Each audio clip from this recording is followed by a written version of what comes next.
This is a video on adding and subtracting with decimals. So this should be a review from 5th grade. When you add numbers, the answer to those is always going to be the sum. So when it says find the sum, it wants you to add.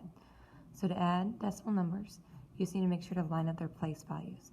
And it's the easiest if you line up the decimal first and then place the numbers around it. So there's a decimal, 7, and the 14.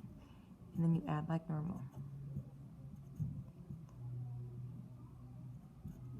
And then the last step is to just bring down that decimal in the same spot. So the sum is 44 3/10.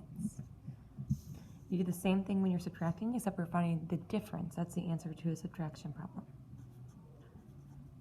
You line it up in the way that it's written. So 23 does have to go on top, even though it looks like the second number has more digits in it. It's actually not worth more. So if you line up the decimals, it makes it easy. You might think, well, where's the decimal on 23? It's always at the end if we can't find it in a whole number. So I line up 4 underneath there, the 2's in the tens place, 1 and then 6. If there's no numbers there, we can fill those with zeros. And from there you can just borrow. So it becomes a 10.